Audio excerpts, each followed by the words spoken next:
सबसे पहले आप सभी को शुक्ल प्रदोष व्रत की हार्दिक शुभकामनाएं। हर माह के दोनों पक्षों की त्रयोदशी तिथि को प्रदोष व्रत पड़ता है। अलग अलग दिन पड़ने वाले प्रदोष व्रत की महिमा भी अलग अलग होती है। यदि कोई साधक 11 वर्ष या फिर 1 वर्ष के समस्त त्रयोदशी के व्रत करता है तो उसकी समस्त मनोकामनाएं पूर्ण होती हैं। शुक्र प्रदोष व्रत को सुख समृद्धि तथा दाम्पत्य जीवन में सौभाग्य वृद्धि वाला माना जाता है।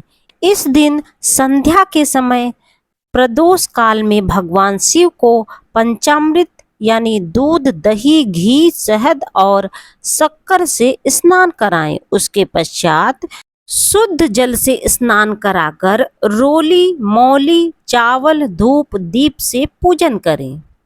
शुक्रवार का प्रदोष व्रत धन, यश और समृद्धि देने वाला माना जाता है। चलिए अब हम यह जानते हैं कि प्रदोष व्रत के दिन क्या करना चाहिए और क्या नहीं करना चाहिए। तो चलिए पहले यह जान लेते हैं कि हमें क्या करना चाहिए। प्रदोष व्रत के दिन सुबह उठकर स्नान करें। इसके पश्चात स्वच्छ वस्त्र धारण करके शिव जी का ध्यान करें और व्रत का संकल्प लें।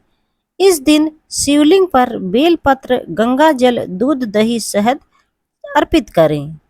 शिव प्रतिमा और शिवलिंग को चंदन, रोली और फूल से सजाएं। शिवलिंग का जलाभिषेक और रुद्राभिषेक करें। इस दिन शिवलिंग के सामने धूप दीप जलाकर आरती करें और शिव पुराण का पाठ अवश्य करें। इस दिन जरूरतमंदों को वस्त्र का दान करें तथा भोजन कराएं और फल, कपड़े, अन्न, काले तिल और गौ का दान करने से पुण्य फलों की प्राप्ति होती है। चलिए अब यह जानते हैं कि प्रदोष व्रत में क्या नहीं करना चाहिए। प्रदोष व्रत के दिन व्रती को नमक का सेवन नहीं करना चाहिए और प्रदोष काल में कुछ भी खाना पीना नहीं चाहिए और तामसिक भोजन जैसे शराब और मांसाहारी का सेवन तो भूल कर भी नहीं करना चाहिए। मन में किसी भी व्यक्ति के लिए नकारात्मक विचार तथा किसी से भी किसी भी प्रकार का मतभेद नहीं करना चाहिए और झूठ बोलना तथा बड़ों का अपमान करने से बचना चाहिए और इस दिन काले रंग के वस्त्र से परहेज करना चाहिए।